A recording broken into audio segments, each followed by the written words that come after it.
Hello everyone, welcome back to Legal Cluster and also welcome to another video by Legal Cluster. Prelims or journey to যথেষ্ট দীঘলীয়াকে এবাৰ গোল আপোনালোকৰ and I hope যে আপোনালোকে ফেব্ৰুৱাৰীৰ পৰা এতিয়ালৈকে বহুতখিনি আগবাঢ়িলে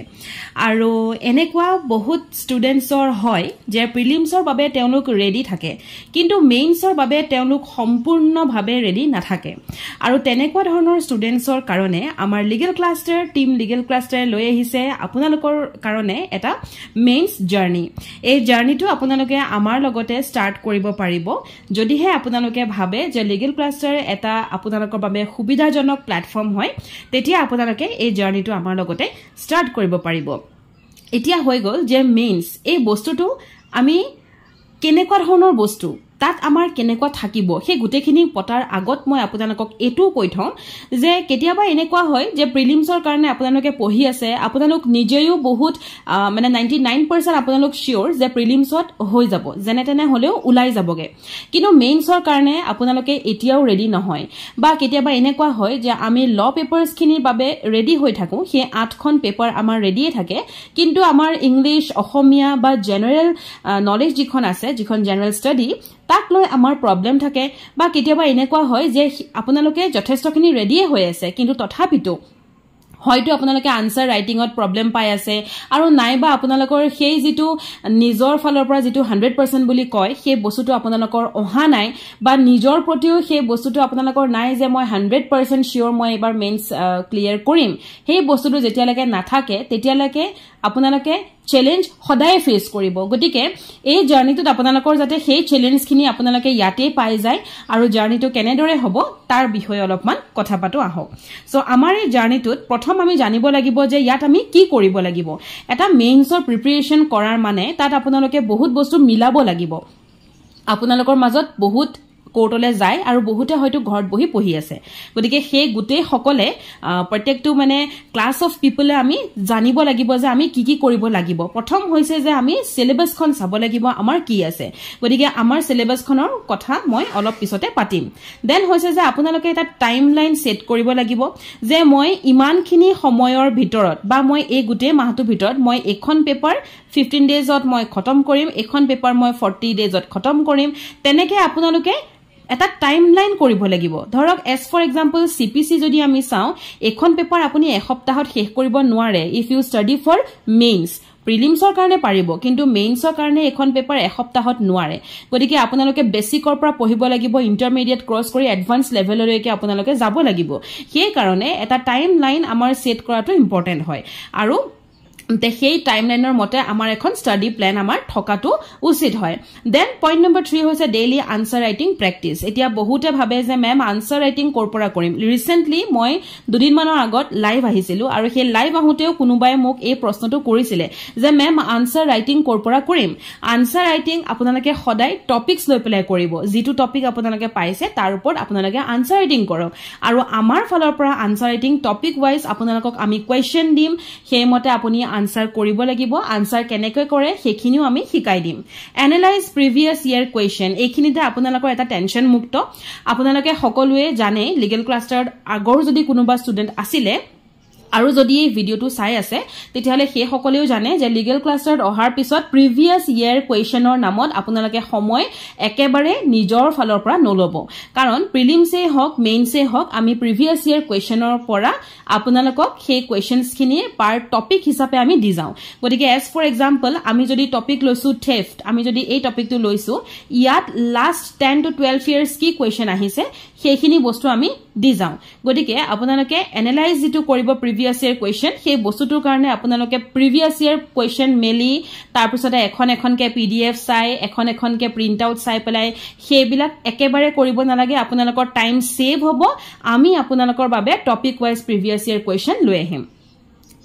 essay writing skill এতিয়া বহুতৰ দেখা যায় যে তেওঁলোকে কি কৰে আনসাৰ ৰাইটিং ঠিকই লিখে কিন্তু essay কথা যেতিয়া আহি যায় হেখন লাগিলে অসমীয়াই হওক বা পেপাৰ 1 ইংলিশে হওক হে essay কৰবাত নহয় কৰবাত থাকি যায় as for example এতিয়া যদি আপুনি নিজকে এটা কোৱেশ্চন খুধে যে আপোনালোকক যদি এটা কোৱেশ্চন দিয়া হয় যে social importance of social worker in present day situation যদি এই উপৰ আপোনালোকৰ কোৱেশ্চন আহে এছেৰ উপৰ আপোনালোকে ফটককে আনসাৰটো লিখিব পাৰিবনে যেহেতু এখন এছে 20 পৰা 25 মাৰ্কৰ ভিতৰত আহে গতিকে সেই এছেখন আপোনালোকে পটককে লিখিব পাৰিবনে তাত ধুনিয়াকে গুটে পইণ্টছবোৰ বহাই পেলাই দিব পাৰিবনে যদি এতিয়াও আপোনালোকৰ হেতু ইস্যু আছে যে এখন এছে যদি হঠাৎ আহে এখন আপুনি যদি লিখিব নোৱাৰে তেতিয়া হলে কিন্তু ইংলিশ পেপাৰখনত আপোনালোকে চ্যালেঞ্জ ফিল কৰিব সেই কাৰণে এছে ৰাইটিং স্কিলখিনি আমি বেসিকৰ পৰা প্ৰথমতে দি যাম তাৰ পিছত লাহে লাহে টিচাৰে আপোনালোকক নিজাববিয়াকে এছে লিখিবলৈ এৰি দিব লাহে লাহে আপোনালোকক হোমৱৰ্কছ দি যাব এজ ফৰ এক্সাম্পল ধৰক এখন এছে ৰাইট টু ওয়াৰ্ক ললে হেখন এছে দিলে মই এক্সাম্পল কৈছো অফ কোৰ্স ৰাইট টু ওয়াৰ্কৰ পৰা এছে নাহে বাট দিলে আপোনালোকে এছেখন চালে কেনেকে লিখিছে দেন লাহে লাহে শিকাব কেনেকে লিখিব লাগিব এই এছেখন আহিলে ইয়াত আপোনালোকে কি পইণ্ট ভৰাব কি নভৰাব কোড প্যাৰাগ্ৰাফ চেঞ্জ কৰিব কোড কি ওয়াৰ্ড ইউজ কৰিব এই গুটে বস্তুবোৰ টিচাৰে আপোনালোকক শিকাব আৰু তাৰ পিছত লাহে লাহে আপোনালোকক এছে লিখিবলৈ এৰি দিব এন্ড তাৰ পিছত আপোনালোকৰ পৰীক্ষা লব গতিকে এছে ৰাইটিং স্কিলটো তেনেকৈ লাহে লাহে আহি যায় আৰু এই স্কিলটো এনেকুৱা নহয় যে মই খুব এটো সপ্তাহত 10 খন এছে লিখিছো আৰু মোৰ এছে ৰাইটিং স্কিল আহি গল এটো বস্তু এনেকুৱা নহয় এটো বস্তু বহুত স্লোলি গ্ৰেজুৱেলি ই বাঢ়ে গতিকে ইয়াক সময় লাগে সেই কাৰণে এই এছে ৰাইটিং স্কিল ফুললি 100% আনিবলৈ হলেও এট লিষ্ট 3 to 4 মান্থ একেবাৰে কম আৰু নাইবা 7 to 8 মান্থ লাগে গতিকে এই স্কিলটো আপোনালোকৰ তেতিয়া আহিব যেতিয়া আপোনালোকে মেইনছৰ জাৰ্নি এটা ষ্টাৰ্ট কৰিব দেন আহি গল prepare for the qualifying paper আমাৰ কোৱালিফাইং পেপাৰ কি হয় অসমীয়া গতিকে অসমীয়া এখন কোৱালিফাইং পেপাৰ আৰু হেখনক কেনেকে লৈ পঢ়িব লাগে সেই বস্তুটো আমাৰ এক্সট্ৰা টিচাৰ আছে গতিকে টিচাৰে আপোনালোকক হেতু বস্তু পঢ়াব ভিডিওটোৰ মাজতে ক'ব বিচাৰো যে এই আমাৰ লিগেল ক্লাছৰ প্ৰত্যেক টিচাৰ কিন্তু প্ৰত্যেক সাবজেক্টৰ বাবে প্ৰত্যেক বেলেগ বেলেগ টিচাৰ আছে গতিকে এজন টিচাৰে গুটেখিনি নপঢ়ায় নেক্সট হৈছে যে জিকে প্ৰিপাৰেচন সো জেনাৰেল নলেজৰ প্ৰিপাৰেচন বা জেনাৰেল ষ্টাডি যেটো প্ৰিপাৰেচন হয় হেয়া টিচাৰ অলংকিতাই আপোনালোকক টেক কেয়াৰ কৰিব আৰু টিচাৰ ইশিতাই আপোনালোকক টেক কেয়াৰ কৰিব দেন আহি গল মেইনটেইন এ হেলদি বেলেন্স এই বস্তুটো মই লাষ্টত এটো কাৰণে কৈছো কাৰণ এই গুটে 7টা পইণ্ট মিলাই পেলাইহে এটা হেলদি বেলেন্স আপোনালোকৰ আহিব এলং উইথ ইয়োৰ জব আপোনালোকে চাকৰি কৰিও কিন্তু এই 7টা পইণ্ট মিলাব লাগিব এতিয়া নিজে এবাৰ ভাবি চাওক যে যদি কাইলে হঠাৎ প্ৰিলিমছ পাতি দিলে আৰু তাৰ পিছত মেইনছৰ বাবে সময় থাকিব মাত্ৰ 1.5 বা 2 মাহ আৰু সেই 1.5 মাহত আপোনালোকে কেতিয়াও গুটেখিনি পেপাৰ একেবাৰে বেসিকৰ পৰা পঢ়িব আপোনালোকে নোৱাৰিব হেহে অলপ যদি পঢ়িত হয় অকনমান যদি আগবাহিত হয় তেতিয়া হলে আপোনালোকৰ বহুত সুবিধা হ'ব নেক্সট আমি আহি যাও যে আমাৰ জুডিশিয়াল সাৰ্ভিসৰ অসম জুডিশিয়াল সাৰ্ভিসৰ মেইনছৰ আমাৰ ষ্ট্ৰেটেজিটো কি থাকে মানে লিগেল ক্লাষ্টাৰ ষ্ট্ৰেটেজি নহয় এক্সাম প্যাটাৰ্নটো কি থাকে হেতু কৈছো সো এক্সাম প্যাটাৰ্ন বুলি কলে আমাৰ পেপাৰ 1 থাকিব পেপাৰ 1 ত থাকিব ইংলিশ পেপাৰ 2 ত থাকিব জেনাৰেল ষ্টাডি পেপাৰ 3 ত থাকিব ল পেপাৰ 1 এখন পেপাৰ সিভিল লৰ হয় আৰু পেপাৰ 4 থাকিব পেপাৰ নাম্বাৰ ল পেপাৰ নাম্বাৰ 2 আৰু এখন পেপাৰ ক্ৰিমিনাল পেপাৰ হয় এন্ড দেন থাকিব পেপাৰ 5 অসমীয়া এই প্ৰত্যেকখিনি ইংলিশ আপোনালোকৰ বেলেগ টিচাৰে চাব জেনাৰেল ষ্টাডি আপোনালোকৰ দুগৰাকী টিচাৰে চাব ল পেপাৰ টিচাৰ প্ৰিয়াই চাব তাৰ মানে মই নিজে চাম ল পেপাৰ 2 ইভেন মই নিজে চাম কিন্তু ল পেপাৰ 2 ত আমাৰ সহায় থাকে আনাদাৰ দুগৰাকী টিচাৰৰ গতিকে ল পেপাৰ 1 খনহে মই অকলে চাওঁ এখন দুগৰাকী টিচাৰৰ সহায় লৈ পেলাই মই চাওঁ আৰু ল পেপাৰ 5 যিখন হয় অসমীয়া হেয়া আপোনালোকৰ বেলেগ টিচাৰ থাকিব গতিকে প্ৰত্যেক টিচাৰে আপোনালোকক বেলেগ বেলেগকৈ টেক কেয়াৰ কৰিব আৰু এই টেক কেয়াৰ কৰোতে আপোনালোকৰ যিখিনি ভুল হেখিনি আপোনালোকক দেখুৱাই দিব আপোনালোকক এটা প্ৰপাৰ প্ল্যান আৰু প্ৰপাৰ ষ্ট্ৰেটেজি লৈ পেলাই আগবাঢ়িব ঠিক আছে এনেকুৱা নহয় যে আজি আমি কনস্টিটিউশনাল দুটামান কোৱেশ্চন আনসাৰ কৰিছো কাইলে আমি বেলেগৰ কেইটামান কোৱেশ্চন আনসাৰ কৰিছো হেতু নহয় এটা কমপ্লিট ষ্ট্ৰেটেজি থাকিব তাৰ মানে এডমিশন লোৱাৰ লগে লগে আপোনালোকক এখন প্ল্যানাৰ শেয়াৰ কৰিব আৰু এই প্ল্যানাৰখনত আপোনালোকক লিখা থাকিব আমি কোনটো মাহত কি পঢ়িম কোন দিনাখন আমি কোনটো মাহত আমি কি কমপ্লিট কৰি গৈ থাকিম আৰু সেই যেটো শেয়াৰ কৰিব তাৰ মতে হেতু ফিক্স নহয় হেতুত কেতিয়াবা ধৰক বেসড অন দা ষ্টুডেন্ট কেতিয়াবা ষ্টুডেন্টে ধৰক অকনমান স্লো ৰিডাৰ হয় কেতিয়াবা কিছুমান বহুত বেছি ফাষ্ট ৰিডাৰ হয় গতিকে তেওঁলোকৰ বেস কৰি পেলাই আমি এটো বস্তু লৈ যাও নেক্সট আহি গল how will we prepare for the examination আমি লিগেল ক্লাষ্টাৰৰ ফালৰ পৰা আপোনালোকক কেনে ধৰণে প্ৰিপেয়াৰ কৰাব বা কেনে ধৰণে প্ৰিপেয়াৰ কৰিম সেইটো বিষয়ে অকনমান কৈ দিও so it will take 8 to 11 months based on the groups মই আগতে কৈছো গ্ৰুপৰ ওপৰত বেস কৰি পেলাই এই জাৰ্নিটো হ'ব আৰু এই জাৰ্নিটো 8 to 11 months ই থাকিব কাৰণ এখন পেপাৰ এজ ফৰ এক্সাম্পল আমি যদি ট্ৰান্সফাৰ অফ প্ৰপাৰ্টি লওঁ আপুনি মেইনছৰ কাৰণে পঢ়িবলৈ কিন্তু 15 ডেজৰ তলত কেতিয়াও নহয়গে কাৰণ ইচ এণ্ড এভৰি টপিকত আপুনি আনসাৰ লিখিব লাগিব গতিকে কনসেপ্ট ক্লিয়াৰ হ'ব লাগিব এইখিনিতে মনত পৰোতে কৈ দিও কনসেপ্ট কিন্তু ক্লাৰিটি বহুত ইম্পৰ্টেন্ট হয় যাৰ কাৰণে আপোনালোকক ক্লাছ দিয়া হ'ব আৰু কনসেপ্টৰ কাৰণে আপোনালোকক ক্লাছৰ পিছত নোটছ তাৰ পিছত আপোনালোকক দিয়া হ'ব হোমৱৰ্কছ নেক্সট আহি গ'ল আনসাৰ ৰাইটিং ট্ৰেইনিং আমি শিকাম কেনে ধৰণে আনসাৰ লিখিব লাগে ৰেগুলাৰ এক্সামস কৰা হ'ব উইকলি বুলি মই ব্ৰেকেটত দিছো it may be weekly it may be 10 days or it may be 3 to 4 days based on the topics next ahi gol time management আপোনালোকে যেতি এটা আনসাৰ লিখে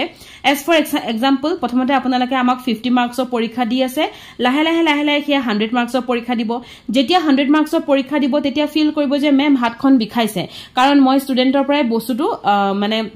এটো ৰিভিউ পাও হে কাৰণে মই কৈছো যে মেম হাতখন বিখাইছে মেম আনসাৰখিনি লিখিলো কিন্তু পেপাৰখন কমপ্লিট নহল এনে ধৰণৰ বহুত আহে গতিকে হে গুটেই বিলাক টাইম মেনেজমেন্টৰ যেটো ইস্যু আহে হেবু লাহে লাহে স্টপ হৈ যাব হেবু লাহে লাহে শেষ হৈ যাব ইয়াতে শেষ হ'ব এজেএস মেইনস গৈ পেলাই নাপায়গে যত আপোনালোকে টাইম মেনেজমেন্টৰ ইস্যু পাব দেন আহি গল প্ৰিভিয়াস ইয়াৰ কোৱেশ্চন এটো মই আগতেও কৈছো যে এয়াও আমি সমানে সমানে চাই যাব লাগিব এতিয়া এখিনতে মই এটা কথা কওঁ যে আপোনালোকে যেতিয়া প্ৰিপাৰেচন কৰিব হে টাইমটোত মানুহে বহুত বস্তু ফেস কৰে ফাৰ্স্ট হৈছে যে অকল আপোনালোকে টাইম মেনেজমেন্ট বুলি নহয় এই যেটো ৰেগুলাৰ এক্সামিনেশন আমি পাতো এটুনো কেনেকে পাতো হেতুটো মানুহৰ কেতিয়াবা কোৱেশ্চন থাকে ম্যাক্সিমাম এসপাৰেন্টে কয় যে মেম আমি ক্লাছত গৈ আছো মেম আমি কোৰ্টত গৈ আছো গতিকে এতিয়া নোৱাৰিম কেনেকে দিম সো আমাৰ এক্সামৰ প্যাটাৰ্নটো হৈছে যে আমি এজন ষ্টুডেন্টক 24 আৱাৰ্স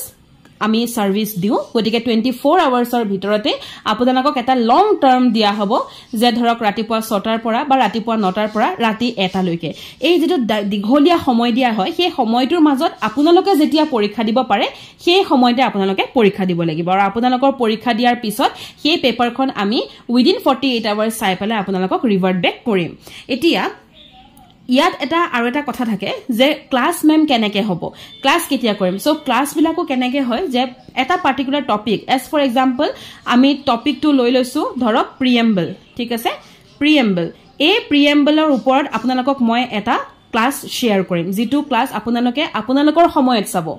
আপোনালোকে মই যেতিয়া শেয়াৰ কৰিম তেতিয়াই যে চাব লাগিব বা হেতু নহয় আপোনালোকৰ সময়ত চাব যেটো ক্লাস মই শেয়াৰ কৰিম আফটাৰ দ্যাট মই এটা নোট শেয়াৰ কৰিম হেতু নোট আপোনালোকে নিজে পঢ়িব আৰু তাৰ পিছত আপোনালোকে এটা কোৱেশ্চনছৰ এখন লিষ্ট দিয়া হ'ব সেই কোৱেশ্চনখিনি আপোনালোকে ট্ৰাই কৰি আমাক দেখুৱাব লাগিব বা নেদেখুৱালেও কোনোবাই যদি লিখিছে of course দেখুৱাবই তেতিয়া যাতে চাই দিয়া যায় আৰু তাৰ পিছত আপোনালোকে এক্সাম দিব লাগিব এইটোৱে হৈছে মেইন সোৰ্স স্ট্ৰেটেজি যেটো লিগ্যাল ক্লাছৰে ফলো কৰি আহিছে নেক্সট আহি গল যে কোর্স ফিস ডিটেইলস এই যেটো কোর্স ফি হয় ইয়াত INR 2000 rupees লোৱা হয় মান্থলি কে সো মেইনছৰ জাৰ্নিটো 2000 কৈ লোৱা হ'ব মান্থলি আৰু এটো 11 মাহ পৰ্যন্ত যাব পাৰে বেসড অন দা ষ্টুডেন্ট কিন্তু মিনিমাম এটো 6 to 8 months যাবই আমি 6 মাহ বা 8 মাহ লাগিবই যেহেতু আমি যদি চাও এখন পেপাৰ যেনেকে ট্ৰান্সফাৰ প্ৰপাৰ্টি আপুনি 15 পৰা 20 দিনৰ তলত আপুনি উলাই আহিব নোৱাৰে কাৰণ কিয় হয় বিকজ আমি গুটেখিনি বস্তু পঢ়িব লাগিব এনেকুৱা নহয় যে আগৰ যিকিটা কোৱেশ্চন আহিছে হেগিটাকে পঢ়ি যাও হেতু নহয় গতিকে পঢ়িব লাগিব সো